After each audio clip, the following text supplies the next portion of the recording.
right, welcome back. This is part 2 of the False Arrest Compensation Act, where we give you actually all the details of the new law and act. Now, if you haven't seen part 1 yet, I would suggest that you watch that first, as it gives you a lot of information of what this act is all about. Now, before we go any further, I also wanted to tell you that I intended to add in illegal detentions, those detentions that go on forever, and illegal handcuffing, illegal searches. But I found it was going to make this way too long. And if we can get this one into law, then we'll look at adding that as a law also. So let's get started. This is Section 1, which is the benefits of cities, counties, and states. And it says, this act provides significant benefits to cities, counties, and states by establishing an efficient and equitable mechanism to address false arrest, reducing financial and societal costs while promoting justice and accountability. The key benefits include, number 1, reduced legal costs.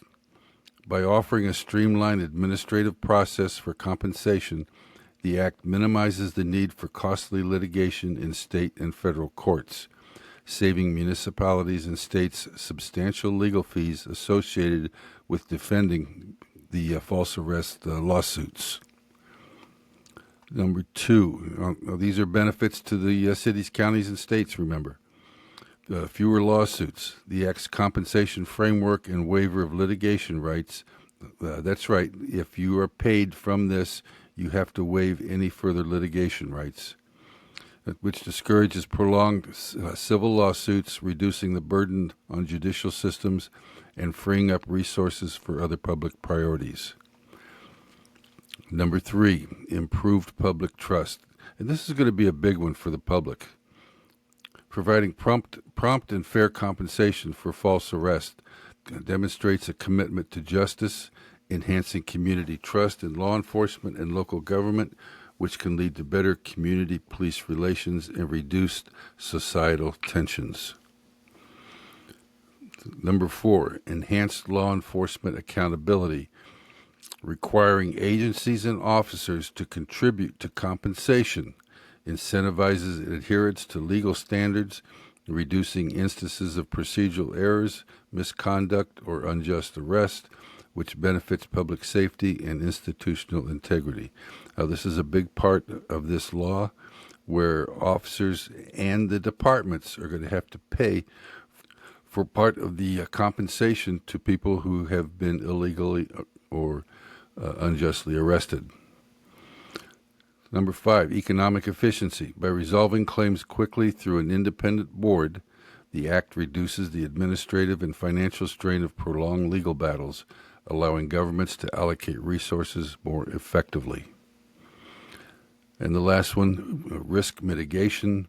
Standardized compensation and clear eligibility criteria reduce the unpredictability of large jury awards in civil lawsuits, providing budgetary stability for municipalities and states. This is one of the big reasons I believe that states and the cities and counties would like this, because they cannot predict if a lawsuit is going to be awarded in the hundreds of thousands of dollars. Most of the times it's many thousands of dollars. And something that large, they'll pass it on to their insurance company, but then, of course, they're going to have higher insurance costs. Let's go on to Section 2, benefits for law enforcement officers. And I know, like I said before, a lot of you are going to say, well, why are there any benefits to law enforcement officers on a bill like this? But there is. This act supports law enforcement officers by fostering a professional environment that prioritizes training, fairness, and public trust, while reducing personal and professional risk associated with false arrest claims. Some of the key benefits include, number 1, enhanced training opportunities. A portion of the funding allocated for this act shall be used to provide mandatory state-funded training programs for officers on constitutional arrest procedures, de-escalation techniques, and probable cause standards. These programs aim to reduce unintentional errors, equipping officers with the skills to avoid false arrest and enhancing their professional competence. Number 2, reduced personal liability exposure. By resolving false arrest claims through an administrative process rather than litigation, officers face fewer personal lawsuits, which can be financially and emotionally draining. The Act's waiver of litigation rights further protects officers from prolonged civil suits upon payment of compensation. Number 3, clear guidelines for accountability. The Act establishes transparent criteria for false arrest, providing officers with clear legal standards to follow, reducing ambiguity and the risk of unintentional violations that lead to liability. Number 4, improved public perception. By addressing false arrest promptly and fairly, the Act helps rebuild community trust in law enforcement, creating a safer and more cooperative working environment for officers. Positive community relations can reduce confrontational encounters and enhance officer safety. Number 5, support for good faith actions. The Act excludes compensation for arrests deemed lawful at the time, but later found erroneous due to new evidence, protecting officers who act in good faith from unfair penalties. Number 6, cap on personal contributions. The 5% personal contribution to compensation awards for officers is capped at a maximum of $350, and the 10% contribution for supervisors who knowingly allow or promote a false arrest, capped at a maximum of $750, ensure that neither officers nor supervisors are disproportionately burdened while still promoting accountability. Governmental agencies, unions, or other organizations may not opt to cover these contributions. In other words, it has to come from the officer himself or herself. The last one, reduction of long-term stress from civil lawsuits. And this is a benefit to the officers, whether you believe it or not. The administrative resolution of false arrest claims under this Act significantly reduces the emotional and professional toll of prolonged civil lawsuits on officers. Long-term litigation claims can cause substantial stress, impacting officers' mental health, family relationships, and personal well-being due to extended legal proceedings, public scrutiny, and potential media exposure. By resolving these claims quickly and avoiding court battles, the Act protects officers from job-related consequences such as missed promotions, disciplinary actions, or reputational damage, which can hinder career advancement. Additionally, the reduced stress fosters a healthier work-life balance, allowing officers to focus on their duties and maintain stronger family and community ties, ultimately supporting their long-term career satisfaction and stability. Now, Section 3. This is where we get to the plaintiffs, the people that have been wronged. Section 3, the benefit to plaintiffs. Number 1, lawsuit prevention.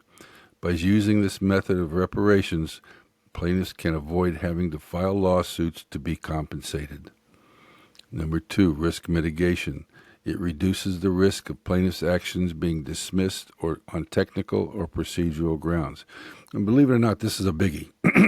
There's a lot of lawsuits that we've seen from First Amendment auditors that get their lawsuits dismissed on technical or procedural grounds, and then it ends right there. It doesn't have to happen with this new law. They can still recover all their costs associated with the wrongful arrest. Number 3, economic efficiency. By resolving claims quickly through an independent board, the Act reduces the financial strain of prolonged legal battles. Number 4, faster payments. Plaintiffs can get paid for their expenses faster, reducing the financial strain on themselves and family. Number 5, reduced legal costs. By using this Act, plaintiffs have fewer or no legal costs. It's not going to cost you anything to file under this Act. Number 6, enhanced law enforcement accountability. By using this act, which requires agencies and officers to contribute to compensation, it will incentivize adherence to legal standards, reducing instances of misconduct and unjust arrest. It will also incentivize departments to properly train and update officers on all aspects of the changing laws. Number 4, purpose, and we covered this before, but I'll repeat it. It's just one sentence. This act establishes a compensation framework for individuals subjected to false arrest, ensuring automatic redress for violations of personal liberty due to unlawful or unjustified detention by law enforcement or other authorities acting under the color of law without going to court.